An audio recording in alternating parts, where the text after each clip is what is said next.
ମାଛ ଛିଞ୍ଚଡ଼ା ସୋରିଷ ବଟା ଓ ମସଲା ଦେଇ ମାଛ ମୁଣ୍ଡ ପକାଇ ଘାଣ୍ଟ। ବାହାଘର ହେଉ ବ୍ରତଘର ହେଉ ଘରେ କୁଣିଆ ମୈତ୍ର ଆସନ୍ତୁ ବା ଆଇଁଷ ବାରରେ ହେଉ ମାଛ ମୁଣ୍ଡ ପକାଇକି ଘାଣ୍ଟଟେ ବା ଛିଞ୍ଚଡ଼ା କରିଲେ ଖାଇବାକୁ ଭାରି ଭଲ ଲାଗିଥାଏ। ପିଲାଠୁ ବଡ଼ ପର୍ଯ୍ୟନ୍ତ ସମସ୍ତେ ଖାଇବାକୁ ପସନ୍ଦ କରନ୍ତି। ଭୋଜି ଭାତ ବାହାଘରରେ ତ ଏଇ ରେସିପି ବିନା ମାନେ ଇନକମ୍ପ୍ଲିଟ୍ ଲାଗେ ଭୋଜି। ତ ଚାଲନ୍ତୁ ମୁଁ ଆଜି ଏହି ରେସିପିଟି ପ୍ରସ୍ତୁତ କରିଛି ମୋ କିଚେନରେ। ନମସ୍କାର, ମୁଁ ଶାଶ୍ୱତୀ ଇଶାନ କ୍ରିଏସନକୁ ଆପଣମାନଙ୍କୁ ଅନେକ ଅନେକ ସ୍ୱାଗତ।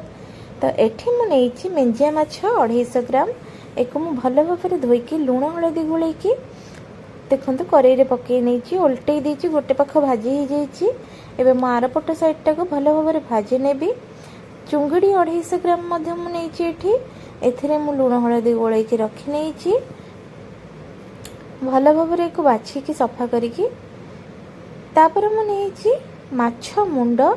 ମାଛ ମୁଣ୍ଡ ମୁଁ ଏଠି 4 ଫାଳ ନେଇଛି, ମାନେ 2ଟା ମାଛର ମୁଣ୍ଡ ନେଇଛି ଆଉ ଖଣ୍ଡେ ଲାଞ୍ଜ ନେଇଛି। ଏବେ ଦେଖନ୍ତୁ ମାଛ ଚିଙ୍ଗୁଡ଼ି, ମାଛ ମୁଣ୍ଡ ଆଉ ଏଠି ମେଞ୍ଜିଆ ମାଛ, ଏଇ 3ଟା ମାଛକୁ ନେଇକି ମୁଁ ପ୍ରସ୍ତୁତ କରିବି ମୋର ମାଛ ଛିଞ୍ଚଡ଼ା। ମାଛଟା ଭାଜି ହେଇଯାଇଛି, ମୁଁ ପ୍ଲେଟ୍କୁ ବାହାର କରିଦେଇଛି। ଏଥର ଚିଙ୍ଗୁଡ଼ିକୁ କରେଇରେ ପକାଇ ଦେଇଛି ଆଉ ଚିଙ୍ଗୁଡ଼ିକୁ ଭଲ ଭାବରେ ଭାଜି ନେବା। ଚିଙ୍ଗୁଡ଼ିକୁ ଟିକେ ଖେଳେଇ ଖେଳେଇ ଭାଜିଲେ ଭଲ ଭାବରେ ଭାଜି ହେଇଯିବ। ଚିଙ୍ଗୁଡ଼ି ଭାଜି ହେଇଗଲାଣି। ଏଥର ଆମେ କରେଇରେ ମାଛ ମୁଣ୍ଡକୁ ପକାଇ ନେବା। ମୁଁ ତେଲ ଦେଇ ଦେଇଛି ଆଉ ଟିକେ, ଆଉ ଏଇ ମାଛ ମୁଣ୍ଡ ଗୁଡ଼ାକ ପକାଇ ନେଇଛି। ମାଛ ମୁଣ୍ଡ ଗୁଡ଼ାକୁ ସ୍ଲୋ ଆଞ୍ଚରେ ଆମେ ଭାଜିବା। ସ୍ଲୋ ଆଞ୍ଚରେ ଭାଜିଲେ ଏଇଟା ଭଲ ଭାବରେ ସିଝିବ। ଏପଟେ ଦେଖନ୍ତୁ ମୁଁ ମସଲା ନେଇଯାଇଛି। ମସଲାରେ ଗୋଟେ ମିଡ଼ିୟମ୍ ସାଇଜ୍ର ପିଆଜ, ରସୁଣ 8ରୁ 10 କୋଲା ଆଉ ଅଦା ଟମାଟୋ 2ଟା ନେଇକି ବାଟି ନେଇଛି। ତାପରେ ଏପଟେ ମୁଁ ଆଉ ଗୋଟେ ମସଲା କରିବି। ସୋରିଷ 1 ଚାମଚ, ଜିରା ଅଧା ଚାମଚ ଆଉ ଲଙ୍କା ଏକୁ ମଧ୍ୟ ବାଟିକି ନେଇ ଆଣିବା। ଏପଟେ ମାଛ ମୋର ଗୋଟେ ପଟ ସାଇଡ଼୍ ଭାଜି ହେଇଗଲାଣି। ଏଥର ଆରପଟ ସାଇଡ଼୍କୁ ମୁଁ ଓଲଟେଇ ନେବି।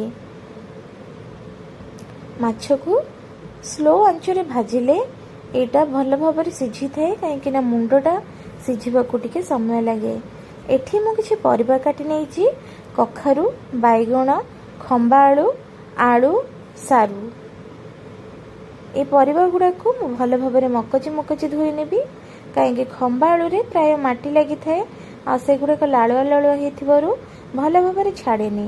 ଏକୁ ଧୋଇକି ଗୋଟେ ପ୍ଲେଟ୍କୁ ରଖିନେବା। ଏପଟେ ମୋର ମାଛ ହେଇଗଲାଣି। ଏଥର এই ମାଛକୁ ମୁଁ ଲୁହା ଖଡ଼ିକାରେ ଏଇଭଳି ଭାବରେ ଭାଙ୍ଗିକି ଗୁଣ୍ଡ କରିନେବି। ତ ମାଛ ମୁଣ୍ଡଟା ଭାଙ୍ଗିବାକୁ ଟିକେ କଷ୍ଟ ହେଇଥାଏ, ଫିର୍ ବି ଏକୁ ଟିକେ ଜୋରେ ଜୋରେ ଲୁହା ଖଡ଼ିକାରେ ଦାବିଲେ ଏଇଗୁଡ଼ାକ ଗୁଣ୍ଡ ହେଇଯାଏ। ଏଇଠି ଦେଖନ୍ତୁ ମୋର ମାଛ ମୁଣ୍ଡ ଗୁଡ଼ାକ ଗୁଣ୍ଡ ହେଇଯାଇଛି ଆଉ ମୁଁ ଏକୁ ଟିକେ ସମୟ ଭାଜିକି ବାହାର କରିନେବି।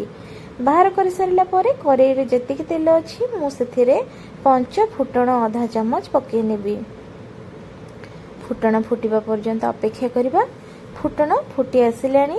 ଏଥର ମୁଁ ଏଥିରେ ଗୋଟେ ମିଡ଼ିୟମ୍ ସାଇଜ୍ର ପିଆଜକୁ ସ୍ଲାଇସ୍ କରିକି କାଟିକି ଦେଇଦେବି। ପିଆଜକୁ ମଧ୍ୟ ଦେଇକି ଭାଜି ନେବା। ପିଆଜକୁ ଅଳ୍ପ ସମୟ ଭାଜିବା, ବେଶୀ ଲାଲ ହେବା ପର୍ଯ୍ୟନ୍ତ ଭାଜିବାନି। ପିଆଜ ଅଳ୍ପ ସମୟ ଭାଜି ହେଇଗଲା ପର୍ଯ୍ୟନ୍ତ ଆମେ ପିଆଜକୁ ଭାଜିବା। ଦେଖନ୍ତୁ ଏଠି ମୋର ପିଆଜଟି ଭାଜି ହେଇଯାଇଛି ଭଲ ଭାବରେ। ଏଥର ଆମେ ଏଥିରେ ବାଟି ରଖିଥିବା ଅଦା ରସୁଣ ପିଆଜ ଟମାଟର ମସଲା ବଟା ଦେଇଦେବା। ଏଥିରେ ଅଧା ଚାମଚ ହଳଦୀ ଗୁଣ୍ଡ, ସ୍ୱାଦ ଅନୁସାରେ ଲୁଣ। ଲୁଣ ମୁଁ ମାଛରେ ଦେଇଛି, ତେଣୁ ମୁଁ ପରିବାକୁ ଚାହିଁକି ଲୁଣ ଦେବା। ଅଧା ଚାମଚ ଜିରା ଗୁଣ୍ଡ, ଅଧା ଚାମଚ ଧନିଆ ଗୁଣ୍ଡ। ଏଇସବୁ ମସଲାକୁ ଦେଇ ଏକୁ ଭଲ ଭାବରେ ଘାଣ୍ଟି ନେବା। ଲଙ୍କା ଗୁଣ୍ଡ ସମ୍ପୂର୍ଣ୍ଣ ଅପସନାଲ୍ ଅଛି, ଆପଣ ଚାହିଁଲେ ଦେଇପାରିବେ, ମୁଁ ଏଠି ଦେଇନାହିଁ। ମସଲାଟା ଏଥର କଷି ହେଇଗଲାଣି। ଚାରିକୋଡ଼ୁ ତେଲ ବାହାରିବା ଆରମ୍ଭ ହେଲାଣି। ମସଲା ଭଲ ଭାବରେ ଆମେ କଷିଦେବା। ମସଲା କଷିବା ଏପର୍ଯ୍ୟନ୍ତ ଯେ ପର୍ଯ୍ୟନ୍ତ ସେଥିରୁ ଆଉ କଞ୍ଚା ଗନ୍ଧ ବାହାରିବନି। ତ ମସଲାଟା ଏଠି ଭଲ ଭାବରେ ଭାଜି ହେଇଗଲାଣି। କରେଇରୁ ସମ୍ପୂର୍ଣ୍ଣ ଛାଡ଼ି ଯାଉଛି ମସଲା। ଏବେ ଆମେ ଏଥିରେ ଧୋଇ ରଖିଥିବା ପରିବା ଗୁଡ଼ିକୁ ପକାଇଦେବା। परिबा गुड़िक पकेकी एक भल भाव एपट सेपट करके भाजी नेबा आउ एक घोड़े दबा। एठी देखंतु मु सोरिष मसलाटा बाटी आनी भल भाव बाटी हो जाइए। एपटे मु कौन करी ना बुट डाली को आलू आ जह्नी पकेकी मु 3-4टा सीटी मार देइथिली कहीं परिबा संगे बुट डाली पकेले सिझी हुएनी भल भाव तेणु सेटा टिके गोटा गोटा होकर रहीगले भल लगेनी से मु सीटी दे देइथिली। एपटे परिबा मोर भाजी हो गलानी आ परिबा मध्य अधा अधा सिझी आसिलानी। देखो केते सुंदर नाली नाली ही भाजी गलानी। एथिरे माछ भजा चिंगुड़ी माछ आ माछ मुंड को जो गुंड करके रखी से सबू देदेबा देके भल भाव एपट सेपट करके आउ टिके समय पई भाजी नेबा। भाजी हो गला एहा पर को आमे गोटे घोड़नी घोड़े देबा जो द्वारा कि एटा भल भाव सिझी जिवो। तो एठी मु टिके समय घोड़े की रखी तापर बाहर करी घोड़नी खोलिबा परे मु एथिरे सोरिष जो बाटी रखी सेटा को दे देइछि।